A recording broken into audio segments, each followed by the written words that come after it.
साधना के लिए आना चाहिए, केवल परमात्मा के लिए आना चाहिए, संतों के लिए आना चाहिए, ज्ञान प्राप्त के उद्देश्य से आना चाहिए साधु संतों के पास में, और धर्म के चर्चा करना चाहिए, ज्ञान के चर्चा करना चाहिए, धर्म के बातें पूछना चाहिए, ज्ञान के बातें पूछना चाहिए। जी जब तीर्थ यात्रा में जाते थे श्रवण कुमार, देखो जूम करना, बर्फ गिर रही, देखो जूम करना, वो ऐसे गिरता रहता है, यहाँ जूम कर लो, जूम करना, देखो दिखाई दिया महाराज जी? हाँ दिख रहा है, हमारे कल भी यहाँ गिरा था।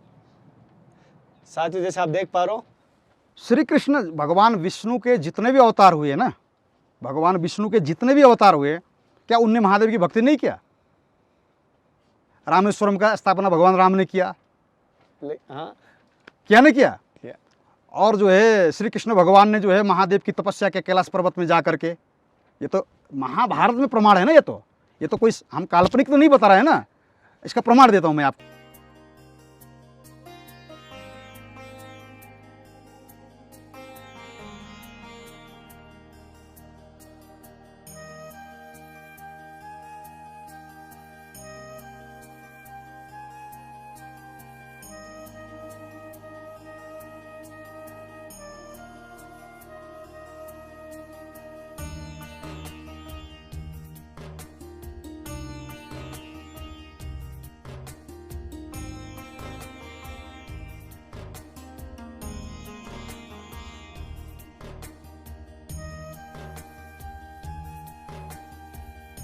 साथियों जैसे कि मैं जिन संतों के दर्शन करवा रहा हूँ वो हरि की कृपा से, गुरु कृपा से हो रहे हैं। ये संतों का दर्शन है, और मैं कहता हूँ संतों के दर्शन करने जाए ना तो समर्पण भाव से जाए, दीन भाव से जाए। कहते भी है, मैंने सुना भी है, संत मिलन को चालिए तज माया अभिमान, जूं जूं पग आगे धरे कोटि ये के समान। अगर समर्पण भाव से जाए, सीधी भाषा में कहूँ, बच्चा बन के जाए ना, जो बच्चा बन के कोई भाव नहीं होता है, कोई अगर 2 मिनट डांट दिया फिर भी उसके वापस चिपक जाएगा, तो बच्चा बन के जो संतों के पास जाता है वो बहुत कुछ प्राप्त करता है। और ये मत समझना मैं एसडीएम हूँ, मैं कलेक्टर हूँ, मैं एमएलए हूँ, ये सभी आप बाहर ही, कुटिया से बाहर ही छोड़ देना चाहिए। हालांकि घर के अंदर ही छोड़ के आ जाओ, बाहर जब निकलो तो बड़ा आनंद मिलता है। और जहाँ आज मैं आपको जैसे बद्रीनाथ की दर्शन करवाया, यहाँ हिमालय के संतों के दर्शन करा रहा हूँ, और यहाँ पर जो संत रहते हैं, मेन तो यहाँ पर आपको पहले मैं बता दें तो गुप्त गंगा के दर्शन है, मैं आपको कराऊंगा यहाँ पर। और यहाँ पर गुप्त गंगा के अंदर एक गुफा है, उसके मैं दर्शन करवाने की कोशिश करूँगा। और यहाँ पर किस प्रकार है, और महाराज जी इस कुटिया में रहते हैं, महाराज जी इस कुटिया में रहते हैं, अंदर गुफा है, जमीन के नीचे गुफा है, ये जमीन के अंदर गुफा। महाराज जी इसमें सिलन नहीं रहती? सिलन बिल्कुल नहीं रहता, बारिश के मौसम में बारिश में बर्फबारी कुछ नहीं होता, सिलन नहीं आता। अच्छा अच्छा अच्छा, एकदम सूखा रहता अंदर में, तभी तो रहते हैं। अगर सिलन आता थोड़ी। इसमें कितनी जगह हो गई महाराज जी? इसमें आदमी जो है ना, सामान रखने का जगह अंदर में 2 आदमी सो सकते हैं, इसके अंदर इतना जगह है, 2 आदमी आराम से सो सकते हैं। और बाहर ये टीन के नीचे, ये टीन डाल रखा है, इसके नीचे भोजन बनाते हैं। अच्छा, भोजन प्रसाद इधर ही बनाते हैं ये कोने में बनाते हैं। और वो गुफा के अंदर में जो है एक सुरंग है अंदर में, ये इधर आओ, ये निचले फरस है गुफा के अंदर में, जो निचली सतह है उसके अंदर में एक और सुरंग है, 1 हाथ कम से कम गहरा होगा इतना, और उसके अंदर में जो है काफी सारा जल नीचे नीचे बह रहा है, इतना जल है। और जब बरसात में और ऊपर आता तो जल। आ जाओ थोड़ा,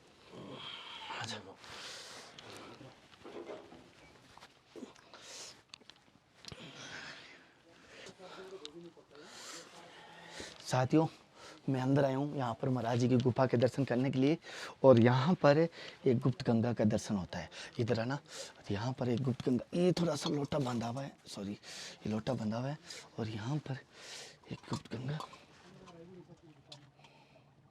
दिखाई दे रहा है, लोटा ये यहाँ से, और यहाँ एक शिवलिंग भी है,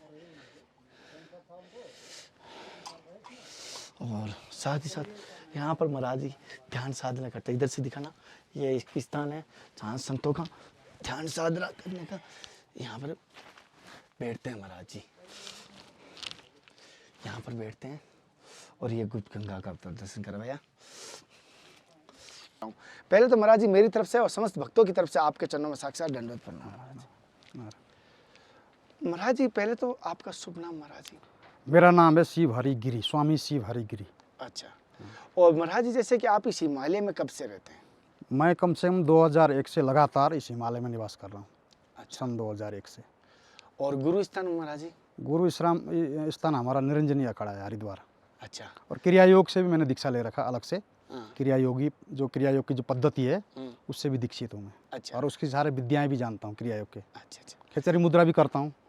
खेचरी मुद्रा भी मुझे जो है, खेचरी मुद्रा के अभ्यास भी मुझे सिद्ध है। चलो महाराज जी, हम योग क्रिया पे आएंगे, लेकिन थोड़ी सी मैं कुछ एक जानकारी लेता हूँ भक्तों के लिए। जैसे ये मैंने कहता हूँ कहीं ना कहीं हर संत जाते हैं तो कहीं ना कहीं प्राप्ति के लिए जाते हैं। तो जो आप, जैसे आप हिमालय में आए हो, तो पहली बात ये जानना चाहता हूँ, मन में सवाल आता है कि भजन तो आप वृंदावन भी कर सकते थे, चित्रकूट में भी कर सकते थे, हर जगह कर सकते थे, लेकिन आप हिमालय में क्यों आए? क्या कारण हुआ कि आप यहाँ भजन योग करने के लिए आए? यहाँ का जो वातावरण है ना एकदम शुद्ध, पवित्र है। यहाँ का जो है किसी प्रकार का कोई प्रदूषण नहीं है, कोई हल्ला गुल्ला नहीं है, कोई शोर शराबा नहीं है। तो ध्यान लगाने के लिए, योग साधना के लिए, ईश्वर की भक्ति के लिए भी ये वातावरण जो हिमालय का सबसे उत्तम है। क्योंकि पहले भी ऋषि मुनि नीचे से जो है, जो भी है मथुरा है, वृंदावन है, काशी है, बनारस है, सब हिमालय में आके साधना करके जो है वहाँ जाते थे पहले। तो हिमालय में योग सिद्धि प्राप्त करते थे, ज्ञान प्राप्त करते थे, हिमालय में साधना करके तब जा करके धर्म प्रचार के उद्देश्य से वो नीचे जाते थे। साधना तो सभी ने हिमालय में किया है ना, ऋषि मुनि सब हिमालय में साधना करके गए हैं। वेद व्यास जी भी हिमालय में साधना करते हैं, सुखदेव आदि भी हैं हिमालय में साधना किए। जन्म भी यहीं हुआ सुखदेव का, बद्रिका आश्रम में। वेद व्यास जी यहीं निवास करते थे बद्रिका आश्रम में, कृष्णदेव पायन उनका नाम है। तो और भी जैसे सनकाद ऋषि हैं, नारद ऋषि हैं, सब यहीं साधना करते हैं और यहीं निवास करते हैं। अच्छा, है नहीं? और नारद का तो ये भूमि है, नारद का जो है नारद क्षेत्र कहा जाता है इसको, बद्रिका आश्रम को। सनत कुमार भी यहीं, शंकराचार्य यहीं आए, आदि शंकराचार्य। शंकराचार्य ने जो है आकर के भाष्य की रचना यहीं किया। अच्छा। अगर और जगह में अगर मान लो इसका, इस भूमि का विशेष प्रभाव है तभी तो शंकराचार्य यहाँ आए। अगर विशेष प्रभाव नहीं होता है तो शंकराचार्य शास्त्रों की रचना, ग्रंथों की रचना तो वहाँ भी कर सकते थे, काशी बनारस में भी कर सकते थे, जी जी, मथुरा वृंदावन में भी कर सकते थे, अयोध्या में भी कर सकते थे। जी जी। फिर भी शंकराचार्य जो है यहाँ आए, सरस्वती नदी के तट पे आकर के शंकराचार्य ने जो है भाष्य की रचना किया। ब्रह्मसूत्र भाष्य, उपनिषद भाष्य, गीता भाष्य की रचना शंकराचार्य ने यहाँ 4 साल निवास किए। शंकराचार्य बद्रिकाश्रम में 4 साल। आदि शंकराचार्य जो शिव जी के साक्षात अवतार थे, जिनने जो चारों धामों का जो है व्यवस्था किया, चारों धामों में जो है पुजारी नियुक्त किया। और इस प्रकार से ये बहुत ही परम पवित्र भूमि है। तो इसलिए हम लोग इस हिमालय में आते, साधना करने के लिए आते हैं, ज्ञान प्राप्त करने के लिए आते हैं, समाधि लगाने के लिए आते हैं। क्योंकि समाधि लगाने के लिए भी बोलते शास्त्रों में ऐसा कहा गया है कि हिमालय में समाधि लगाया जा सकता है। अच्छा, ज़्यादा दिन का अगर समाधि लगाना हो तो हिमालय में आना पड़ेगा, ताकि उसका जो शरीर जो है सुरक्षित रह सके। क्योंकि गर्मी इलाका में अगर कोई समाधि लगाता है तो उसको थोड़ा शरीर में जो है विकृति आ सकती है, अंदर में शरीर में विकार आ सकता है, उसके शरीर को जो है शरीर में कोई शरीर को नुकसान हो सकता है। तो हिमालय के जो बर्फीला इलाका में साधु लोग जो है आकर के समाधि लगाते, गुफा कंदराओं में, एकांत में। अच्छा, हर कोई एकांत पसंद करता है, संसार के लोग भी तो हिमालय पसंद करते हैं। हर वो आदमी जो पर्यटक लोग आते हैं, हालांकि जो है इसको पर्यटक क्षेत्र अभी बना रहे हैं इसको, हालांकि इसका ना ये पर्यटक क्षेत्र नहीं बनाना चाहिए, तीर्थ क्षेत्र है ये। तीर्थ क्षेत्र को तीर्थ क्षेत्र ही रहने देना चाहिए। बोलने अभी उत्तराखंड को, ये जितना भी हमारा जो 4 धाम है, इसको पर्यटन क्षेत्र बनाने वाले हैं, ऐसे घोषित करने वाले हैं, ऐसे मैंने सुना है संतों के मुख से। हालांकि जो है तीर्थ क्षेत्र ही रहने देना चाहिए इसको, क्योंकि इसकी फिर पर्यटन क्षेत्र बनाएंगे तो क्या होगा, दूसरे लोग आएंगे, पिकनिक टाइप में आएंगे, मौज मस्ती के लिए आएंगे, भोग विलास के लिए आएंगे। साधना के लिए आना चाहिए, केवल परमात्मा के लिए आना चाहिए, संतों के लिए आना चाहिए, ज्ञान प्राप्त के उद्देश्य से आना चाहिए साधु संतों के पास में।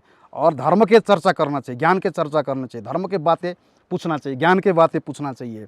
संतों ने जो उपलब्धि जो प्राप्त किया साधना के द्वारा, जो कुछ मिला संतों को, वो संतों के पास में आकर के जब जो है उस संतों की सेवा करने से संत जो है प्रसन्न होकर के, हालांकि संतों का कोई जो है लोभ लालच नहीं होता है कि सेवा करके वो ज्ञान देगा, ऐसा नहीं है, मगर वो सुपात्र का परीक्षा होता है। संत लोग जो है सुपात्र की परीक्षा लेते हैं।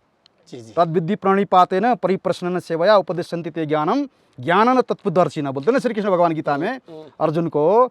अगर तू जो है शास्त्र के वचन पर अगर जो है या मेरे वचन पे श्रद्धा नहीं करता है, तो मेरे वचन में तुझे विश्वास नहीं है, तो ऐसे योगियों को, ऐसे महापुरुष के पास में जब जाएगा, उनको साष्टांग दंडवत करेगा, प्रणाम करेगा लेट करके, और जो है सेवा करके, छल कपट छोड़ करके जब तू प्रश्न करेगा भगवत विषय के बारे में, भगवान के बारे में, परमात्मा के बारे में, आत्म परमात्मा के तत्व के बारे में, तो जो निष्कपट, जो निश्चल संत हैं, उस तत्व का तुझे उपदेश करेंगे। तद विद्धि प्रणिपाते न परिप्रश्न सेवया, सेवा करके परिप्रश्न करना चाहिए। उपदेशन्ति फिर ते ज्ञानम, फिर तुझे ज्ञान का उपदेश देंगे। कौन सा ज्ञान का उपदेश देंगे?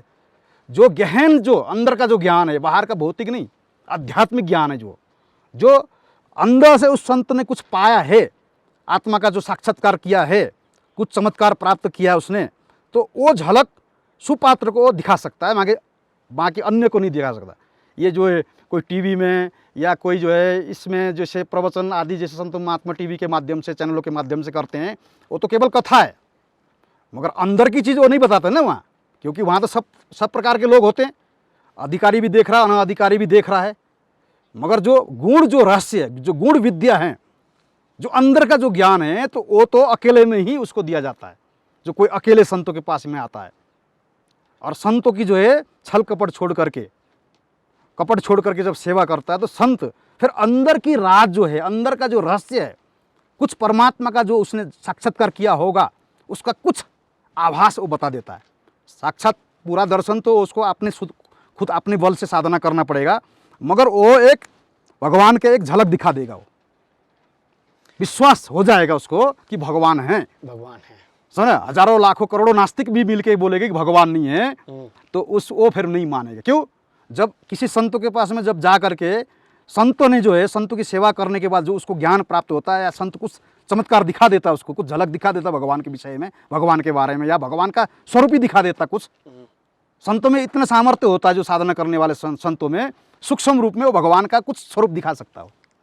जैसे कि एक बात पूछता हूँ, जैसे कोई भी संत बनता है या हिमालय में आए हो आप, कुछ ना कुछ एक प्राप्ति के मार्ग के लिए आते हैं। जैसे मैं भी आया हूँ, तो मैं चाहता हूँ कि संतों के दर्शन होंगे, सत्संग होंगे और अपने जीवन का धन्य करेंगे। कुछ ना कुछ उद्देश्य से मैं भी आया हूँ, तो आप भी कुछ ना कुछ उद्देश्य से हिमालय में, उद्देश्य से आता है। जो आप उद्देश्य लेके आए हो, क्या वो उद्देश्य पूरा हो गया? और उद्देश्य किस प्रकार का रहा था? उद्देश्य एक ही उद्देश्य है, शांति, शांति, परम शांति। समझे? परम शांति मतलब मोक्ष की प्राप्ति। साधना जो करता है यहाँ साधु, मोक्ष प्राप्ति के लिए साधना करता है।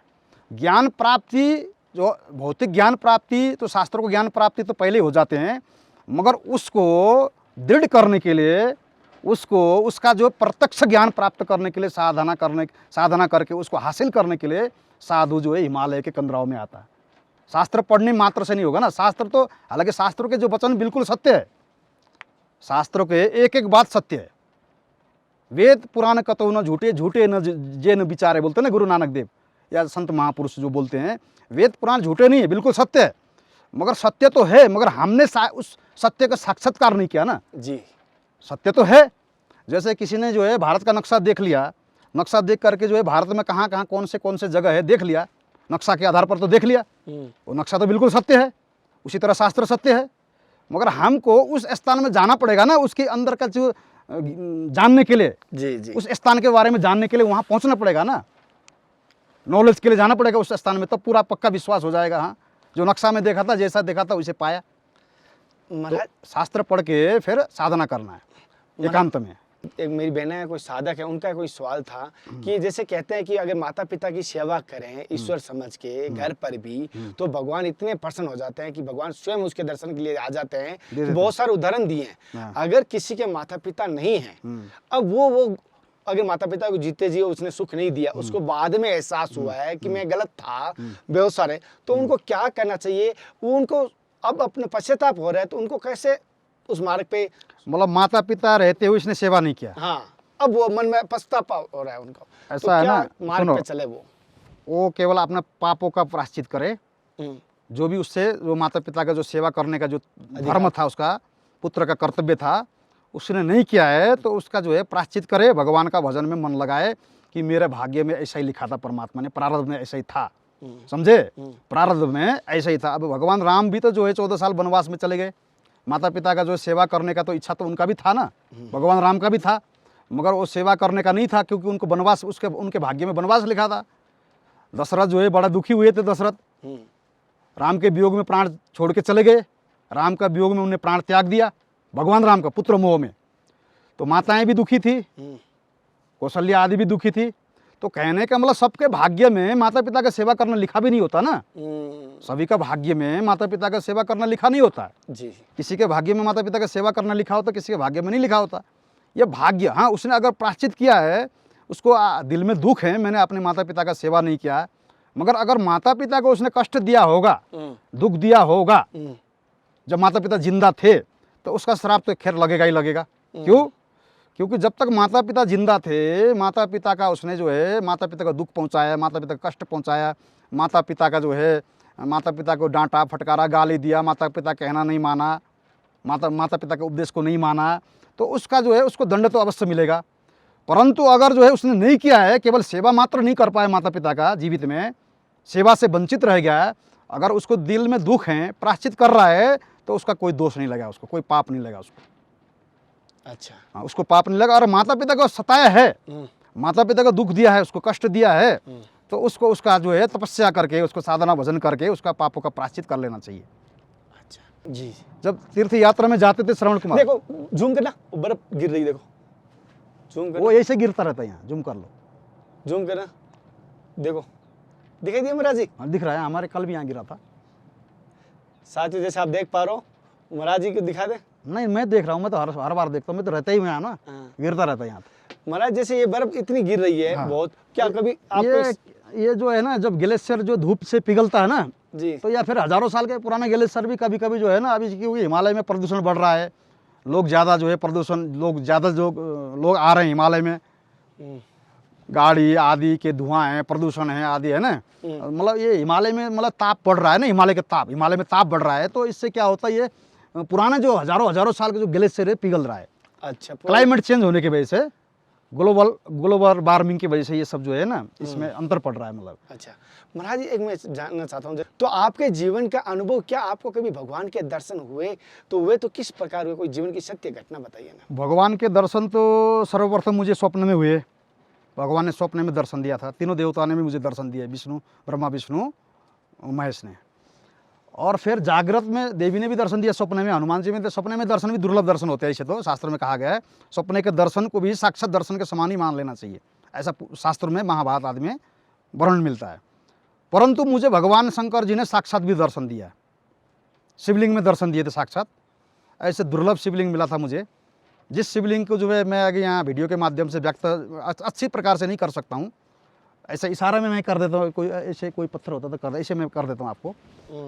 तो इस प्रकार का ना एक शिवलिंग प्राप्त हुआ था। वो शिवलिंग का जो है मतलब जैसे होता है ना, जैसे शिवलिंग होता है, जैसे नर्मदेश्वर आपने देखे होंगे बाजारों में, जैसे नर्मदेश्वर देखते हो आप बेचते, इतना मतलब इतना अंगूठे के बराबर इतना। तो वो जो नर्मदेश्वर शिवलिंग था, उसके ऊपर का जो हिस्सा था ना, सिर के जैसे होता है, जैसे सिर काला होता है ना, उसी प्रकार के काला था। उससे निचला हिस्सा, जो शिवलिंग के निचला हिस्सा खून की तरह लाल था, जैसे ये लाल है, इस तरह का लाल, जैसे वो पटरी है ना लाल, तो उस तरह का लाल था नीचे वाला हिस्सा। और उसके आधे भाग में बीच से नीचे, जैसे हम जैसे कपड़ा नीचे बीच से नीचे कपड़ा पहनते हैं, उस शिवलिंग में जो है पूरा बागंबर अपना भी बना हुआ था। अच्छा, जैसे महादेव पहनते हैं, महादेव पहनते, वो कोई किसी ने कारीगरी करके बनाया हुआ नहीं था, वो जैसे किसी ने प्राकृतिक मतलब नेचुरल। जैसे नर्मदेश्वर शिवलिंग में आप देखते हो ना, कितने कितने रंग होते हैं नर्मदेश्वर में, कई अलग अलग प्रकार के रंग होते हैं।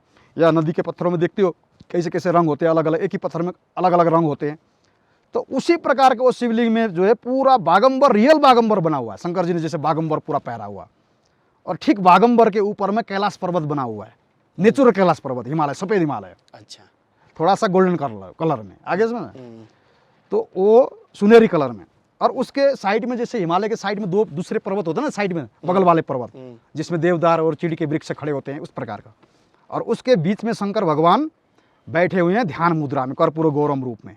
अच्छा, वो दुर्लभ शिवलिंग, मैंने उसका चित्र तो खैर बनाया हूँ, उसको काल्पनिक चित्र बना रखा हूँ, उसको देखा हुआ जो स्मृति है ना दिमाग में, उस स्मृति के अनुसार चित्र पेंटिंग किया हूँ मैंने।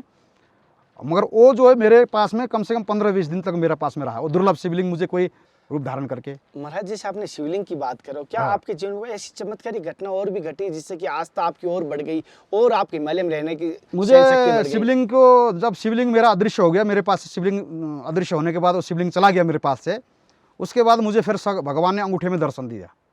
अंगूठे में, साक्षात अंगूठे में, जैसे हमारा शिव पुराण में भी जो है ना कहा गया है कि अगर कोई भगवान शंकर जी का जो है शिवलिंग का पूजा करने के लिए कोई मंदिरों में अगर शिवालय में नहीं जा सके, तो आपने अंगूठे को भी शिवलिंग का प्रतीक मान करके अंगूठे में जो है जल से अभिषेक कर सकता है, अपने हाथ के, बाएं हाथ के अंगूठे को। इसीलिए कहते कराग्रे वसते लक्ष्मी, कर मध्य सरस्वती, करमूले तो गोविंदम प्रभाते कर दर्शनम, कहते हैं ना, कहते हैं कि हाथ से ही आशीर्वाद भी दिया जाता है। देवी देवताओं का हाथ आपने देखोगे तस्वीरों में, फोटो में, चित्रों में, तो क्या दिखाते, ओम का चित्र दिखाते ना हाथ के मध्य में, ओम। तो इसीलिए ओम कोई ये काल्पनिक नहीं है ना, कि उस हाथों में ही सारा शक्ति निवास करता है, देवताओं के भी, महापुरुषों के भी, साधु संतों के भी। इसलिए जब किसी को आशीर्वाद देते चरणों से, तो आशीर्वाद देते नहीं, कुछ कुछ लोग देते होंगे, जैसे देवरा बाबा देते थे देवरा चरणों बाबा से, दे देते। समझे। असल में हाथ से आशीर्वाद दिया जाता है। नहीं वो ऐसे करते थे, लेकिन तीर्थों का निवास होता चरणों में, तीर्थों का निवास चरणों में होता है, इसलिए तीर्थों का पुण्य मिलता है उसको। कोई तीर्थ चरण से आशीर्वाद देते हैं संत लोग, तो उसको सब तीर्थों का पुण्य मिल जाता है। मगर हाथ से आशीर्वाद देते साधु संत ऋषि मुनि, और एक हाथ से भी नहीं देते आशीर्वाद, दोनों हाथ से ऐसे आशीर्वाद देते। जो विशेष आदमी को होता है तो वो दोनों हाथ उठा करके ऐसे करके आशीर्वाद देते हैं। तो दोनों हाथ में देवताओं के वास हैं, समझे। तो किसी किसी के हाथ में चक्र बना होता है, किसी के हाथ में जो है धर्मत का ध्वज होता है, किसी के हाथ में ओम बना होता है, किसी के हाथ में जो है सुदर्शन चक्र बना होता है, किसी किसी के हाथ में शंख बना होता है, किसी के हाथ में नंदी बने होते हैं। तो लोग तो हाथ की जो रेखा देखते हैं ना, जो ऊपर ऊपर का चीज़ देखते हैं, तो उसके अंदर का चीज़ नहीं देख पाते, समझे। तो अंदर जो मुझे हाथ के ठीक जो हाथ के अंदर में जो परत होते हैं ना, जो महीन परत होते हैं, इस महीन जो परत है होते, जो हाथ का जो ऊपरी जो परत होता है, उसके नीचे शंकर जी ने दर्शन दिया। उसके अंदर ये पतली जो झिल्ली होती है हाथ के जो परत होती है, उसके पीछे से शंकर जी ने दर्शन दिया, समझे। ध्यान मुद्रा में कर्पूर गौरम रूप में, उसमें शंकर जी पूरा दिख रहे हैं, साक्षात दिख रहे हैं, अंगूठे से थोड़ा सा नीचे। अच्छा, समझे। साक्षात दर्शन दिए हैं और देते भी रहते हैं, अभी भी देते हैं। हो सकता है पूर्व जन्म में मैंने भगवान शंकर जी से भक्ति, पूर्व जन्म में मैंने शंकर जी की भक्ति किया हो, और मैंने मांगा हो शंकर जी से कुछ ऐसे वरदान मांगा हो कि मुझे हमेशा आपका दर्शन होता रहे। इस प्रकार से मांग, भले मुझे इस जन्म में न पता हो, मुझे शंकर जी अभी हमेशा दिखते हैं, स्पष्ट दिखते हैं, अच्छा, रियल में दिखते हैं। तो इसीलिए मुझे जो है भ्रम नहीं है कि भगवान नहीं है। अगर कोई बोलेगा कि परमात्मा नहीं है बोलेगा, महाराज जैसे आपने कहा कोई कहेगा भगवान नहीं है तो नहीं, आपको साक्षात महादेव दर्शन देते हैं। हाँ। तो मैं गुरु कृपा से मैं भी महादेव का बहुत ही एक मानता हूँ।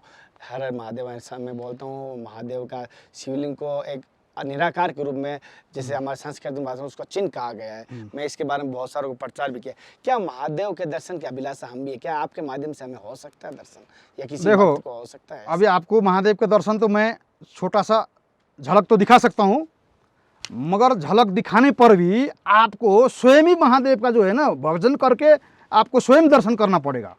क्योंकि दूसरे की साधना से, अगर आप बोलेगे दूसरे की भक्ति से मैं महादेव की दर्शन प्राप्त कर लूँ, समझे, तो उससे हो सकता महादेव मुझसे रुष्ट हो जाए। तूने इस विद्या का जो है दुरुपयोग किया, समझ में आया। तुझे मैंने दर्शन दिया था, तूने दूसरे को दर्शन क्यों दिया, तूने दर्शन क्यों कराया दूसरे को। ये होता ना साधक, इसीलिए दूसरे को दर्शन, अपने स्वयं दर्शन कर सकता है, कर रहा है, तो भी दूसरे को दर्शन इसीलिए नहीं कराता है कहीं महादेव रुष्ट न हो जाए पीछे से। महादेव भी ऐसे होते हैं क्या? होते हैं ना। महादेव तो मुझे दर्शन दे रहे, तो आपको भी तो दे सकते हैं ना। आपको क्यों नहीं देते दर्शन? आपको नहीं दे रहे हैं तो इसका मतलब आपको अभी आप अधिकारी नहीं बने, पुण्य कम है, थोड़ा पुण्य कम है, या आपने अपने आप को उसके योग्य नहीं बनाया, योग्य नहीं। भजन करके, भजन साधना करके जी महाराज। सुपात्र नहीं बनाया आपने। जैसे फूटा हुआ पात्र में कोई चीज़ डालो तो वो निकल जाएगा, या कोई पात्र अगर मांजा हुआ नहीं है, शुद्ध किया हुआ नहीं है, कोई चीज़ उसमें डाल दो तो वो खराब हो जाएगा, बिगड़ जाएगा। शुद्ध किया हुआ पात्र अगर है तो दूध रखो तो ठीक रहेगा, अगर अशुद्ध पात्र है, खराब पात्र है, तो उसमें दूध डाल फट जाएगा, दूध बिगड़ जाएगा दूध। महाराज जी जैसे कि आपने बात सत्य कह रहे हो, हम तो हाँ। फूटे हुए हैं, हाँ। खराब पात्र हैं, लेकिन हम आपके सानिध्य में, आपके चरणों में, संतों के चरणों में, तो संत तो हमें इस फूटे हुए पात्र को भी सही कर सकते हैं। सही करने के लिए साधु जो संत महात्मा जो है ना, उसको उपाय बतलाते, भक्ति का उपाय बतलाते हैं। जैसे मान लो आप जो है सबसे पहले तो आप जो है संतों के पास में जाएंगे, उठेंगे, बैठेंगे, संतों के जो है मुखारविंद से भगवान के चर्चा सुनेंगे, भगवान की कथा सुनेंगे। जैसे अगर शिव जी के भक्त हैं आप तो शिव महापुराण का कथा सुने, श्री विष्णु भगवान के अगर भक्त हैं तो भागवत कथा सुने, अगर भगवान राम के भक्त हैं तो रामचरितमानस की कथा सुने, रामचरितमानस। विशेष करके उस भक्तों के लिए, उस देवता का, जिस देवता को भक्त है उस देवताओं को ही कथा सुनना चाहिए, उसकी चरित्र सुनना चाहिए। तो उसको विशेष उस देवता के प्रति लगाव हो जाएगा, भक्ति बढ़ेगा। अब जैसे मान लो शिव भक्त है तो अगर वो शिव पुराण को छोड़ करके अगर भागवत का अध्ययन ज़्यादा करेगा तो शिव की प्रति जो भक्ति है वो दृढ़ नहीं हो पाएगी। महाराज एक बात बताऊं? हाँ। बुरा हालांकि ज्ञान सब शास्त्रों का रखना चाहिए। मैं एक माफी चाहता हूँ। मैंने जैसे शिव जी के भक्तों के पास जाता हूँ, या शिवलिंग के पास जाता हूँ, गिरनार जाता हूँ, या यहाँ हिमालय आया हूँ तो कहते हैं महादेव सर्वश्रेष्ठ है। अगर यही बात आप वृंदावन जाके बोलोगे तो बोलेंगे श्री कृष्ण ही सब कुछ श्रेष्ठ है। मैं बताता हूँ, प्रमाण दे के बताता हूँ, मैं प्रमाण दे देता हूँ, मैं प्रमाण देता हूँ और इसका। रामायण के आधार पर कहते हैं राम नाम ही आधार है सब कुछ। नहीं, इसका प्रमाण देता हूँ मैं आपको। देखो, श्री कृष्ण भगवान विष्णु के जितने भी अवतार हुए ना, भगवान विष्णु के जितने भी अवतार हुए, क्या उनने महादेव की भक्ति नहीं किया? रामेश्वरम का स्थापना भगवान राम ने किया, हाँ क्या नहीं किया? किया। और जो है श्री कृष्ण भगवान ने जो है महादेव की तपस्या के कैलाश पर्वत में जा करके, ये तो महाभारत में प्रमाण है ना, ये तो कोई हम काल्पनिक तो नहीं बता रहे हैं ना, इसका प्रमाण देता हूँ मैं आपको। हालांकि तत्व रूप में कोई भेद नहीं है, तत्व रूप में त्रिदेवों में कोई भेद नहीं है। और तीनों देवों में अगर भेद मानता, किंचित मात्र भी भेद मानता है, किंचित मात्र भी भेद मानता तीनों देवों में, समझ ना, तुलना करता है, ये छोटा और ये बड़ा है, ऐसा तुलना करता है, वो सीधा नरक का भागी होता है। तो सुनो, मैं आपको पूरा, मेरा बात पूरा समाप्त नहीं हुआ है।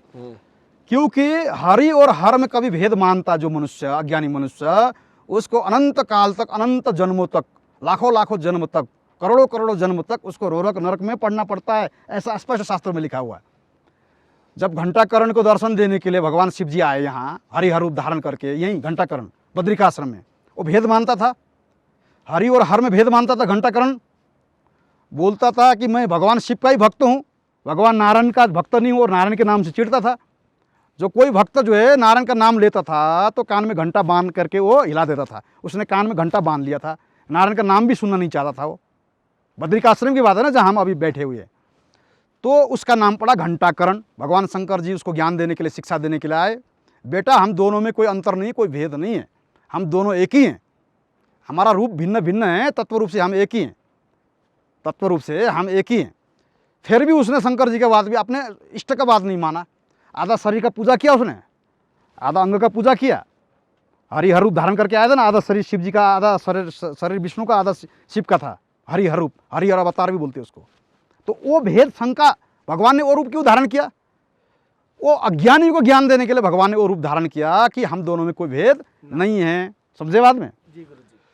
तो जो है फिर भी नहीं माना उसने आधा शरीर का पूजा किया, आधा शरीर का पूजा किया, आधा का नहीं किया। तो बाद में शंकर जी बोले मेरे बात को भी तू नहीं मान रहा है, हालांकि तू मेरे भक्त है, मेरा भक्ति करता है, इसका जो है परिणाम तुझे अवश्य ही इसका मिलेगा, भुगतना पड़ेगा।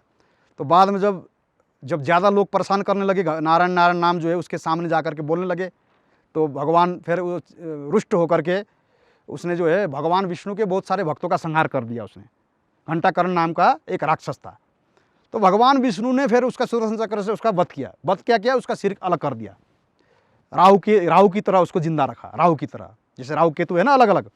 तो उसी जैसे आपने, जैसे राजस्थान में आप देखते हो ये बर्बरिक है, समझे, खाटू श्याम, उस प्रकार से। तो भगवान ने फिर जो है उसको यहाँ कोतवाल बना के रखा, उसका हृदय शुद्ध हो गया, पवित्र हो गया, उसका जो है दोनों देवता के प्रति जो भेदभाव था वो समाप्त हो गया। और आज जो है बद्रिका आश्रम में, उस समय से सतयुग से अभी तक बद्रिका आश्रम में यहाँ का चौकीदार बन के, यहाँ के कोतवाल बन के निवास करते घंटाकर्ण। घंटाकर्ण के बिना इस क्षेत्र में कोई मनुष्य रह नहीं सकता। जैसे काशी का कोतवाल काल भैरव है, इसी तरह बद्रिका आश्रम का कोतवाल घंटाकर्ण है।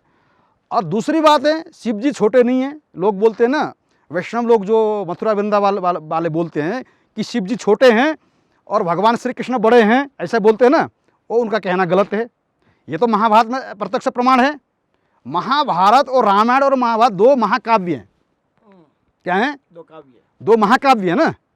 एक महाकाव्य की रचना वाल्मीकि ने किया और दूसरे महाकाव्य की रचना वेद व्यास जी ने किया। इसी बद्रिकाश्रम में महाभारत की रचना किया, 4 वेदों का विभाजन यही किया। क्या बोलने? रुद्रा भक्त्या तो कृष्ण न जगत व्याप्तम महात्मना तम प्रसाद तदा देवम भद्रयो किल भारत बोल रहे हैं। क्या बोल रहे हैं? श्री कृष्ण भगवान ने रुद्र की भक्ति करके पूर्व काल में बद्रिका आश्रम में हजारों साल तक यहाँ महादेव की भक्ति किया, नर नारी के रूप में। श्री कृष्ण भगवान का पूर्व जन्म में जो श्री कृष्ण भगवान का जो नाम था नारायण था और अर्जुन का जो नाम था नर था। द्वापर युग से पहले सतयुग में श्री कृष्ण भगवान ने नर और नारायण के रूप में, अर्जुन और श्री कृष्ण भगवान ने नर और नारायण के रूप में बद्रिका आश्रम में तपस्या किया। और किसकी तपस्या किया? महादेव की तपस्या किया। ये कौन शास्त्र बोल रहा है? ये महाभारत बोल रहा है, जो पंचम वेद कहा जाता महाभारत। रुद्रा भक्त्या तो कृष्ण न जगत व्याप्तम महात्मना तम प्रसाद तदा देवम भद्रयो किला भारत, बद्रीनाथ में तपस्या किया, रुद्र की भक्ति करके श्री कृष्ण भगवान ने सारा जगत को व्याप्त कर रखा है।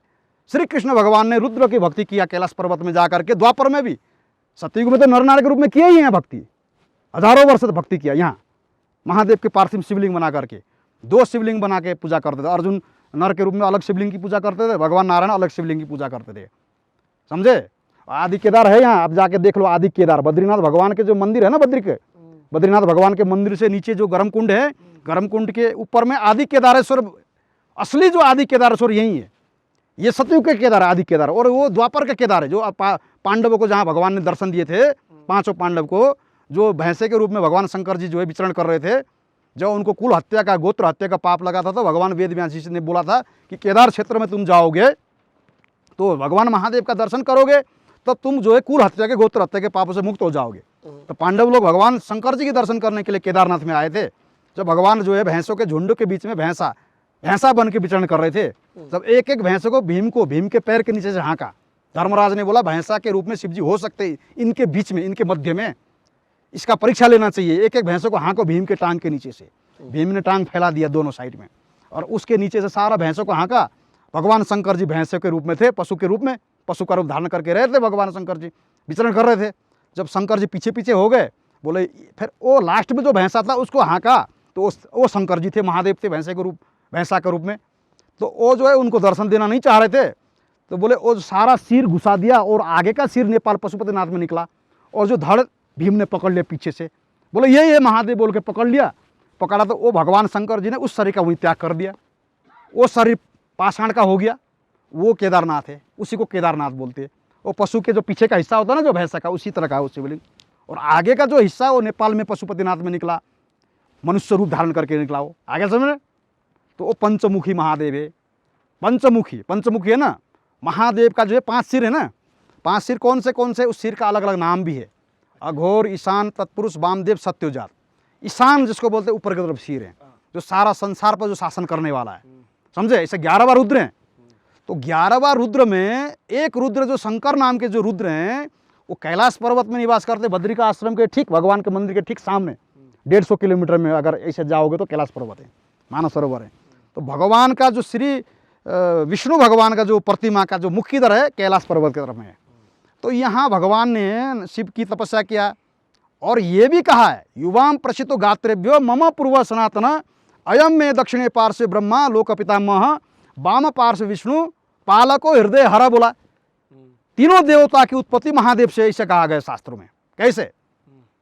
भगवान शिव के दाहिना से ब्रह्मा की उत्पत्ति है, बाएं से विष्णु भगवान की उत्पत्ति है, हृदय से जो है रुद्र की उत्पत्ति है। रुद्र माने कैलाश पर्वत में जो रहने वाले रुद्र हैं, उस शिव के अवतार हैं। और शिव जी कहाँ रहते हैं? शिव जी रहते शिवलोक में, शिवलोक में रहते शिव जी। शिवलोक कहाँ है? ब्रह्मांड के सबसे ऊपर शिवलोक है, और शिवलोक के जो बगल में जो गोलोक है, उसको बोलते हैं शिव जी का गौशाला, जहाँ श्री कृष्ण भगवान जिस गोलोक के स्वामी हैं, अधिपति हैं। तो महाराज ये किस शास्त्र के आधार पे है बात? ये कूर्म पुराण में भी है, ये महाभारत में भी है, ये शिव पुराण में तो है ही, तो अन्य जो वैष्णव शास्त्र हैं उनमें भी है, वैष्णव पुराण है उनमें भी है। अब ये मैं श्लोक से बता रहा हूँ, ये तो महाभारत का श्लोक है। तो महाभारत में किसकी महिमा है? शिव जी की है कि श्री कृष्ण की है? श्री कृष्ण की महिमा महाभारत में। तो महाभारत में है, यो असृजत दक्षिणा दंगात ब्रह्मांडम लोक संभव वाम पार्श्व विष्णु वाम पार्श्व तथा विष्णु लोक रक्षार्थ मिश्वर। बोला ये तो महाभारत का श्लोक है। अब इससे पहले जो श्लोक बताया था मैंने, कूर्म पुराण का बताया था, कूर्म पुराण का श्लोक बताया था। इसी प्रकार से शिव पुराण में रुद्र से श्रेष्ठ भगवान विष्णु हैं। रुद्रस्य परमो विष्णु, सुनो, रुद्रस्य परमो विष्णु और विष्णुस्य परमो शिव। बोला विष्णु से परम शिव है, बोले शिव। रुद्र से श्रेष्ठ कौन है? विष्णु है। कैलाश में रहने वाले रुद्र किसके अवतार हैं? उस शिव के अवतार है। और वेश भूषा, अस्त्र शस्त्र, समझ ना, रंग रूप उन शिव के समान है इनका, उन शिव के समान है रुद्र, जो कि मृत्युलोक में जो निवास करने वाले रुद्र हैं। कैलाश पर्वत कहाँ है बताओ? मृत्युलोक में है ना, पृथ्वीलोक में है ना। तो वो जो पृथ्वीलोक में जो निवास करने वाले जो रुद्र हैं, वो उन महाशिव के अवतार हैं। और उन महाशिव के कितने मुख हैं? 5 मुख हैं, आगे समझे। और इनके कितने मुख हैं? एक मुख हैं। और उनकी जो शक्ति का नाम भवानी है, आदि शक्ति महामाया जगदम्बा, उनके अवतार पार्वती है, और उन शिव के अवतार रुद्र हैं, जो कैलाश में शंकर नाम के रुद्र हैं। आगे समझे? इसीलिए लोग जो है भेद नहीं समझ पाते हैं। उन शिव से त्रिदेव की उत्पत्ति है, त्रिदेव की उत्पत्ति उन शिव से, समझे? तो ये तो महाभारत, तो फिर वेद व्यास जी झूठे हो जाएंगे। फिर तो महाभारत की रचना वेद व्यास जी ने किया, गणेश भगवान ने लिखा। कूर्म पुराण 18 पुराण की रचना वेद व्यास जी है ना। तो कहने का मतलब कि त्रिदेवों की उत्पत्ति जो है भगवान शिव से कहा गया है। कब कहा है? जब श्री कृष्ण भगवान जो है, महाभारत के कहाँ प्रसंग आता ही है, अभी आपको इसका प्रमाण भी दे देता हूं मैं। महाभारत के अनुशासन पर्व के, दान धर्म पर्व के मेघवाहन पर्व में आप पढ़ लेना 15वां अध्याय में। शिव तत्व, शिव कौन है, शिव के विषय में जो है युधिष्ठिर ने पूछा। भगवान श्री कृष्ण के समक्ष युधिष्ठिर ने भीष्म पितामह से पूछा था, जब भीष्म पितामह के पास में श्री कृष्ण भगवान ने ज्ञान लेने के लिए भेजा था। अब ये जो है उत्तरायण आने वाला है, अब ये शरीर छोड़ करके अपने जो है स्वर्गलोक में चले जाएंगे। भीष्म पिता अष्टवसुओं में से एक वसु थे, अष्टवसुओं में से एक वसु थे। तो बोले अब जो है यही मौका है, तुम इनसे ज्ञान ले लो। फिर ये जो ज्ञान जो इनके पास में जो अथाह सागर है, ज्ञान का ये भंडार है, इससे वंचित रह जाओगे, श्री कृष्ण भगवान बोले। तब ज्ञान, सारा धर्मशास्त्रों का ज्ञान दिया युधिष्ठिर को। तो आखिरी में जो है श्री कृष्ण भगवान भी थे, वहीं 5 पांडव सुन रहे थे, भीष्म पितामह से ज्ञान ले रहे थे, बाण से सोए हुए थे, वो सारा उपदेश दे रहे थे। राजा का कर्तव्य क्या है, प्रजा का कर्तव्य क्या है, धर्म क्या है, अधर्म क्या है, पाप क्या है, पुण्य क्या है। तो जब सारे ज्ञान दे रहे थे और भगवान विष्णु ब्रह्मा सब देवताओं के जो है कथा सुना रहे थे, तो बाद में भगवान शिव के विषय में पूछा युधिष्ठिर ने। आपने सब तो सुना दिया, महादेव के बारे में मैं सुनना चाहता हूँ, महादेव कौन है, महादेव कौन है? तो बोले, वो दोनों हाथ खड़े कर दिए, बोले महादेव के बारे में मैं बताने में असमर्थ हूँ, मेरी इतना सामर्थ्य नहीं है। तो बोले ये गोविंद, ये केशव, ये नारायण, ये स्वयं महादेव के परम भक्त हैं। हजारों वर्ष तक महादेव की जो है तपस्या किया बद्रिका आश्रम में, इनने बद्रिका आश्रम में हजारों वर्ष तक, और अभी भी इनने तपस्या किया, द्वापर युग में भी श्री कृष्ण रहते हुए भी तपस्या किया, और चंद्रायण व्रत करके 12 साल शरीर को सुखा दिया, और जो है भगवान शंकर जी से सहस्त्र पुत्र प्राप्त किए। अब जाम्बवती के पुत्र नहीं होने से फिर दोबारा तपस्या करने के लिए कैलाश पर्वत गए। दोबारा जाम्बवती के जो है पुत्र, जाम्बवती के गर्भ से कोई पुत्र नहीं होते, रुक्मिणी के गर्भ से तो पुत्र प्राप्त किए थे महादेव की तपस्या करके। फिर ये श्री कृष्ण भगवान ही समर्थ हैं, बोले महादेव के जो है चरित्र लीला बताने में। महादेव कौन है? तो फिर महादेव के बारे में श्री कृष्ण भगवान ने बताया कि महादेव कौन है। श्री कृष्ण भगवान कहते हैं, मैं पूर्व समय में मेरे जो है जो पत्नी जो है, एक जिस पत्नी का नाम था जाम्बवती, जामवंत की जो कन्या थी, उस कन्या से भगवान का शादी विवाह हुआ था। उसने कहा कि आपके जो है अन्य पत्नियों से तो बहुत सारे पुत्र हो गए, मेरे गर्भ से कोई पुत्र नहीं हुए। आपने इतना तपस्या किया श्री शिव महादेव का, 12 साल तपस्या करके शरीर को सुखा दिया, और आपने महादेव को प्रसन्न करके हजारों पुत्र प्राप्त किए, और मेरे पुत्र क्यों नहीं है?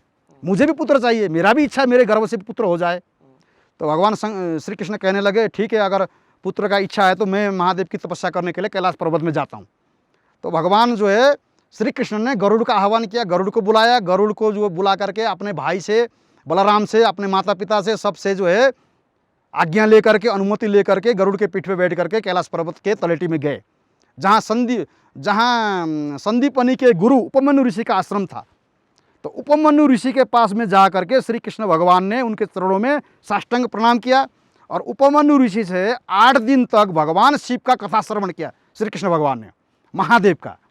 और फिर 8वें दिन के बाद में श्री कृष्ण भगवान का मुंडन संस्कार किया।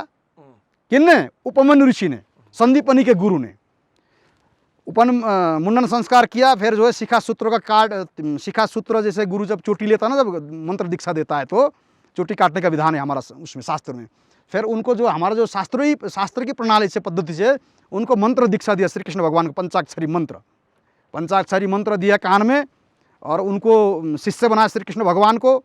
उसके बाद में मेखला, समझे, कटी मेखला पहनने को दिया। मेखला समझते हो ना, यहाँ तक, घुटने से नीचे तक ऐसा। और राज पोशाक त्याग दिया श्री कृष्ण भगवान ने, राज के जो पोशाक होते जो राजा लोग पहनते वो त्याग दिया। त्याग करके ब्राह्मण का भेष जैसे धारण करके, एकदम संत के जैसा भेष धारण करके 6 महीना श्री कृष्ण भगवान ने तपस्या किया। 6 महीना श्री कृष्ण भगवान ने तपस्या किया। जब 6 महीना जब तपस्या पूर्ण हुआ तो भगवान शंकर जी आकाश में खड़े को दर्शन दिए। तो क्या शंकर जी कोई छोटे मोटे हैं क्या कि शिव जी जो है एकदम से छोटे हैं, शिव जी जो है एकदम जो है श्री कृष्ण भगवान बड़े हैं या राम बड़े हैं और शिव जी एकदम छोटे हैं? अगर ऐसा लोग कहते हैं तो फिर ये प्रमाण कैसे है? फिर ये महाभारत में श्री कृष्ण भगवान को फिर समर्थ होने पर तपस्या करने की आवश्यकता क्या पड़ा? सुनो ये, हाँ ये पूरा सुन लो पहले। तो श्री कृष्ण भगवान ने जब तपस्या किया 6 महीना के बाद शंकर जी ने प्रकट होकर के दर्शन दिया। दर्शन देने के बाद में 8 वरदान मांगा श्री कृष्ण भगवान ने। 8 वरदान। कौन से वरदान है? धर्मे दृढ़तम युद्धि शत्रु घातम, धर्म में मेरी दृढ़ स्थिति हो, धर्म से मैं कभी न डिगूं। समझे ना? धर्म से मैं कभी न डिगूं, धर्म दृढ़ और युद्धि शत्रु घातम, युद्ध में मुझे कोई शत्रु परास्त न कर सके। युद्ध में कोई भी शत्रु मुझसे कोई युद्ध करे तो मैं कभी परास्त न हूं, ये वरदान मांगा। युद्धि शत्रु घातम, समझना? यश तथाज्ञम परम बलम च, समझना? यश की प्राप्ति हो, सारा संसार में मुझे यश कीर्ति फैलाई ना श्री कृष्ण भगवान के। सारा संसार उनकी भक्ति करता है श्री कृष्ण की, यश कीर्ति सारा संसार में फैले, ये वरदान मांगा। और परम बलम च, परम बल की प्राप्ति, बल में मेरे समान कोई नहीं हो, ऐसा वरदान शिव जी से मांगा। जब जिसके पास में कुछ होगा तो वही तो दे सकता कुछ। जिसके पास कुछ होगा नहीं वो क्या देगा उसको? भगवान महादेव सर्वशक्तिमान है तभी तो दिया। अरे उधर जाओ, उधर सर्वशक्तिमान है ना, श्री के भगवान महादेव सर्वशक्तिमान है तभी तो वहां दिया वरदान। अगर स्वयं खाली खाली होते तो भगवान श्री कृष्ण को वरदान कैसे देते? समझना? परम बलम च, मुझे ऐसे बल की प्राप्ति हो, मुझे बल में मेरे समान कोई नहीं हो, श्री कृष्ण भगवान ने मांगा। और फिर क्या बोलते हैं? योग प्रियतम तब सन्निकर्ष, योग सिद्धि में मेरे समान कोई नहीं हो, सारा ऐश्वर्य। अगर योग सिद्धि नहीं होता श्री कृष्ण भगवान के पास में तो अर्जुन को विराट रूप नहीं दिखा सकते थे। वो योग सिद्धि के द्वारा, योग माया के द्वारा भगवान श्री कृष्ण ने वो पूरी विराट रूप दिखाया। कौन सा विराट रूप? जो ऐश्वर्य युक्त रूप है, विराट रूप भगवान ने दिखाया। और फिर तीसरा वरदान, 8वां वरदान क्या मांगा? इस सारा मिला करके ना 8वां वरदान होते हैं इसी श्लोक के अंदर में। और फिर जो है ये बोलते हैं वृष्णे सतम सुतम शतानीचा, बोले 1000 पुत्र दीजिए, बोला 1000 पुत्र मांगा। शंकर जी ने तथास्तु करके 1000 पुत्र भी दिया और सांब नाम का बलशाली पुत्र भी विशेष दिया। शंकर जी से अंश से उत्पन्न हुआ सांब नाम का बलशाली पुत्र। समझे बाद में? 8 वरदान। तो 8 वरदान फिर पार्वती माता बोलती मेरे स्वामी ने तो तुमको, महादेव जी ने तो 8 वरदान, मुझसे भी 8 वरदान मांगो। समझ? तो 8 वरदान फिर माता पार्वती ने भी 8 वरदान दिया। 8 वरदान फिर जो है मैं बोलते हैं कि मेरे जो है माता पिता से जो है, मेरे माता पिता हमसे हमेशा प्रसन्न रहे, मेरे माता और पिता मुझसे हमेशा प्रसन्न रहे, और मेरे जो कुल हैं, कुल में मेरी प्रीति बनी रहे, जो कुटुंब परिवार में मेरी प्रीति बनी रहे, प्रेम बना रहे, और ब्राह्मण के प्रति मेरे मन में कभी द्वेष का भावना उत्पन्न न हो, ब्राह्मण के प्रति। समझे बात को? ये महाभारत का है। मैं तो श्लोक भी समय तो बताता हूँ, मेरे से कंठस्थ है। अब श्लोक से आप लोगों को समझ में नहीं आया ना, इसलिए मैं हिंदी में बता रहा हूँ श्लोक जो। तो मेरे माता पिता से मेरी जो है कभी मुझे माता पिता के प्रति मेरे से माता पिता प्रसन्न रहे, खुश रहे। पुत्र का कर्तव्य यही होता है, आप उसका माता पिता उससे खुश रहे, पुत्र का ये कर्तव्य होता है। आज्ञाकारी पुत्र होना चाहिए, समझना? माता पिता का आज्ञा को पालन करने वाला पुत्र होना चाहिए। और फिर और बहुत सारे वरदान मांगे और मुझे शांति मिले। भगवान श्री कृष्ण बोल रहे हैं माता पार्वती मुझे शांति मिले, समझे? मेरी यश कीर्ति फैले, बोल रहे हैं। और इसके साथ साथ में क्या बोल रही माता पार्वती? तुम कमनीय बने रहोगे, कमनीय मतलब तुम्हारा रूप कमनीय रहेगा, समझे ना? यौवन बने, तुम्हारा यौवन कभी खत्म नहीं होगा, तुम कभी वृद्धावस्था को प्राप्त नहीं होगे, सारा स्त्रियां तुमसे आकर्षित होगी, 16,000 तुम्हारी पटरानी होंगे, और जो है तुम्हारे घर में जो है हर प्रकार का ऐश्वर्य रहेगा, धन धान्य की समृद्धि की, तो सब सारे समृद्धि तुम्हारे पास में रहेंगे, और 7,000 अतिथिगण तुम्हारे पास भोजन करेंगे, समझे? और फिर क्या बोल रहे हैं कि ये अपना उपमन्यु ऋषि बोल रहे हैं महादेव ऐसा देव है जिसके महादेव का चिन्ह सब मनुष्य के अंदर में चिन्हित है। सब महादेव ने अपने चिन्ह से सब पुरुष को चिन्हित कर रखे हैं। सब मनुष्य के अंदर में लिंग धारण करते हैं ना, सब पुरुष लिंग धारण करते हैं, और जितना भी नारी जाति हैं सब जो है योनि से चिन्हित है, योनि से उसी महाभारत में बोलो योनि से चिन्हित है। क्यों? क्योंकि स्त्री लिंग और योनि के बिना सृष्टि की रचना नहीं हो सकती।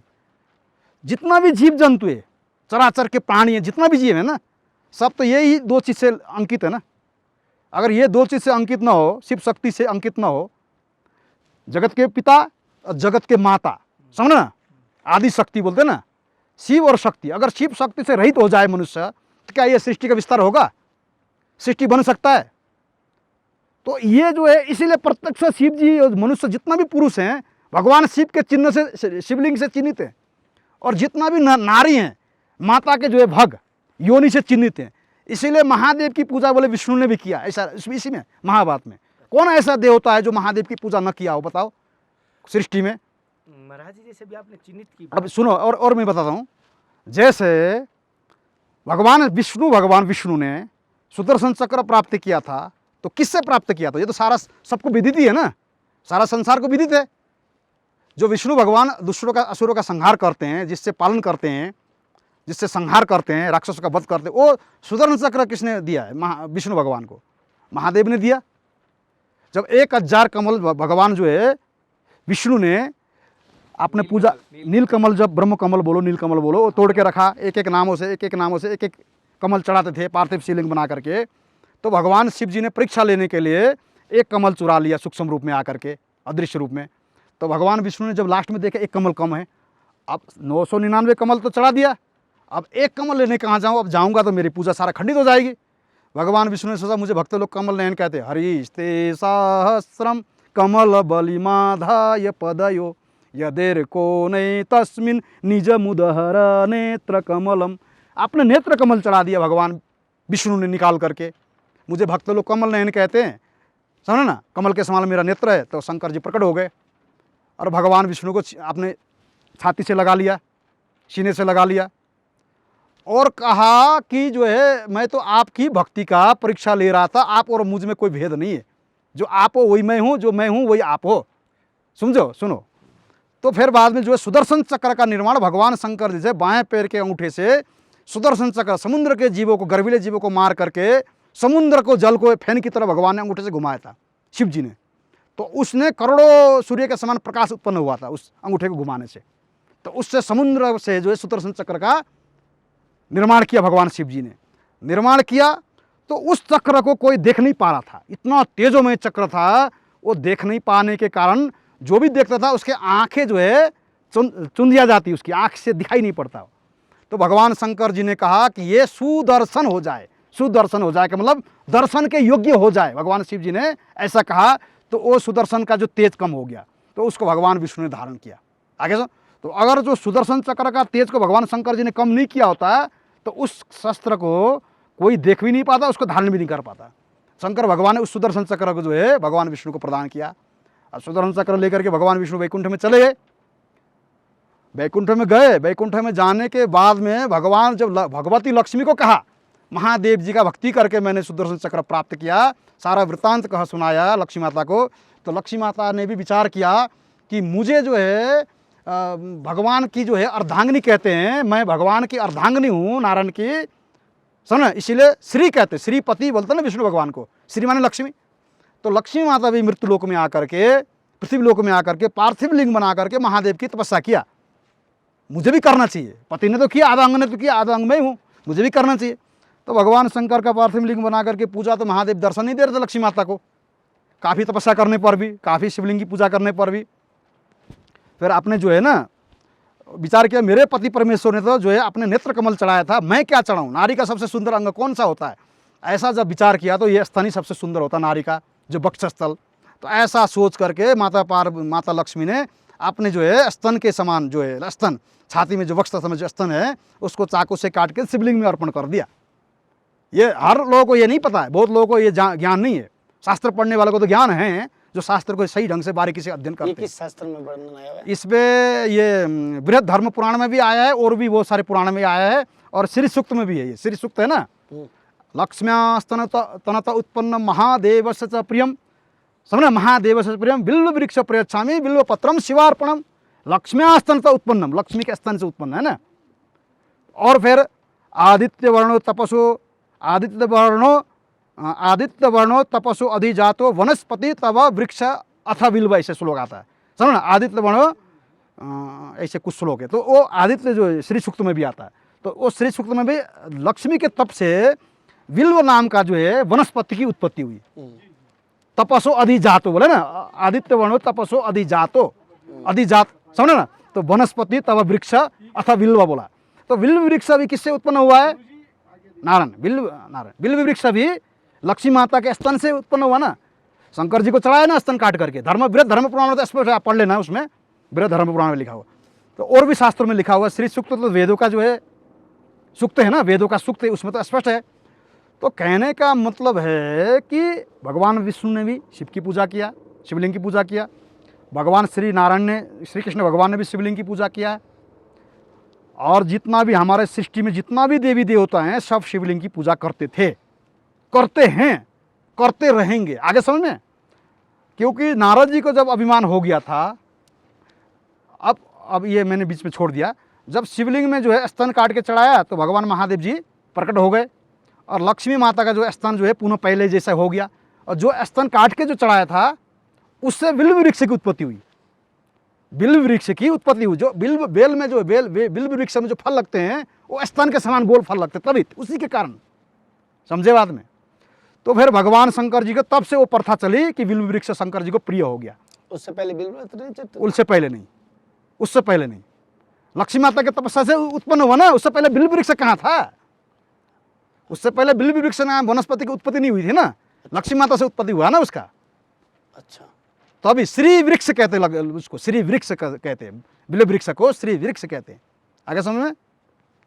तब से अब बहुत सारे वैष्णव क्या कहते हैं, महादेव की वैष्णव को महादेव की शिवलिंग का दर्शन नहीं करना चाहिए बोलते हैं, शास्त्र विरुद्ध। क्या शास्त्र विरुद्ध?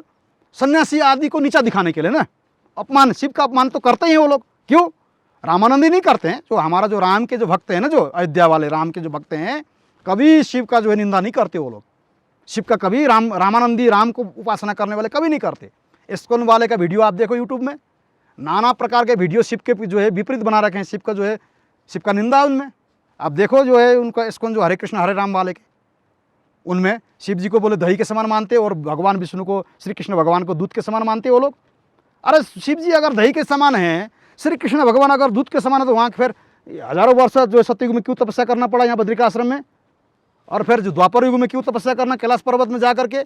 8 वरदान जो है माता पार्वती ने 8 वरदान दिया, 8 वरदान शिव जी ने दिए, और फिर अतिरिक्त वरदान भी और दी माता पार्वती ने, कमनीय रहने का, यौवन हमेशा बरकरार रहेगा, तुम कभी वृद्धावस्था को प्राप्त नहीं होगे, 16,000 पटवानी होंगे, सारा संसार में तुम्हारे यश कीर्ति फैलेगा, क्योंकि तुम मेरे भक्त हो, तुम हमारे भक्त हो ना, तुम हमारी भक्ति करते हो, तो हमारे समान हो जाओ।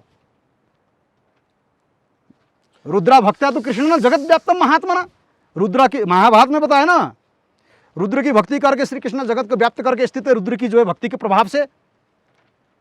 तो वैष्णव लोग क्या कहते हैं, बहुत सारे, शिवलिंग की पूजा मत करो कहते हैं, शिव मंदिर में मत जाओ, शिव जी को मस्तक मत झुकाओ, क्योंकि ये लक्ष्मी श्री है ना, ये बीच का, ये जो लाल जो रेखा 3 रेखा ऊर्ध्वपुंड लगाते हैं, हम लोग त्रिपुंड लगाते हैं ना, वो लोग ऊर्ध्वपुंड लगाते हैं, तो बीच का श्री बोलते हैं, लक्ष्मी बोलते हैं। तो लक्ष्मी को भगवान महादेव जो है माता मानते हैं, लक्ष्मी को महादेव जी माता मानते हैं। तो माता को जो है सिर नहीं झुकाना चाहिए बोल रहे हैं वो लोग, शिवलिंग की पूजा नहीं करना चाहिए श्री। फिर लक्ष्मी माता ने क्यों पूजा किया? अगर ऐसा बात था तो लक्ष्मी माता ने शिव की पूजा क्यों की, शिवलिंग की पूजा क्यों की? क्या शिवलिंग की पूजा की तो क्या साष्टांग प्रणाम नहीं की लक्ष्मी माता ने शिव जी को? तीनों देवी तो एक हैं, महालक्ष्मी, महासरस्वती, महाकाली एक ही है ना, एक ही है, तीनों देवी एक नहीं है। माता कैसे होगी? ऐसे तो सारा देवी तो जगत माता है ही।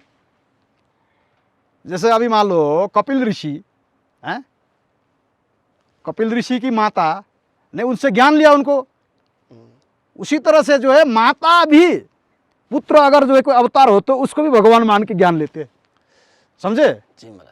महाराज जी जैसे कि इस सत्संग में थोड़ा सा आगे बढ़ूंगा, तब तक थोड़ा सा मैं अंतराल लेता हूँ कि मतलब भेद नहीं मानना, भेद नहीं मानना, बहुत भेद हम विष्णु को जितना मानते हैं ना उतना ही महादेव को मानते, बिल्कुल ही भेद नहीं मानते। जब आपने जो मथुरा वृंदावन वाले जब प्रसंग छेड़ा ना, मथुरा वाले लोग बोलते शिव श्री कृष्ण भगवान ही सबसे बड़े हैं, शिव जी छोटे मानते हैं, तो मुझे ये कहना पड़ा, हालांकि मैं नहीं, आपने कहता नहीं। आपने बहुत विस्तार से बताया, आपने शास्त्रों के आधार पर बताया, जैसे भक्तों, साथियों, साधकों, जैसे महाराज जी ने शास्त्रों के आधार पर बताया है, मन गढ़ंत कोई बात नहीं की। हालांकि शास्त्र का नाम भी पूछा मैंने बार बार, शास्त्रों के श्लोक के भी नाम पूछा है।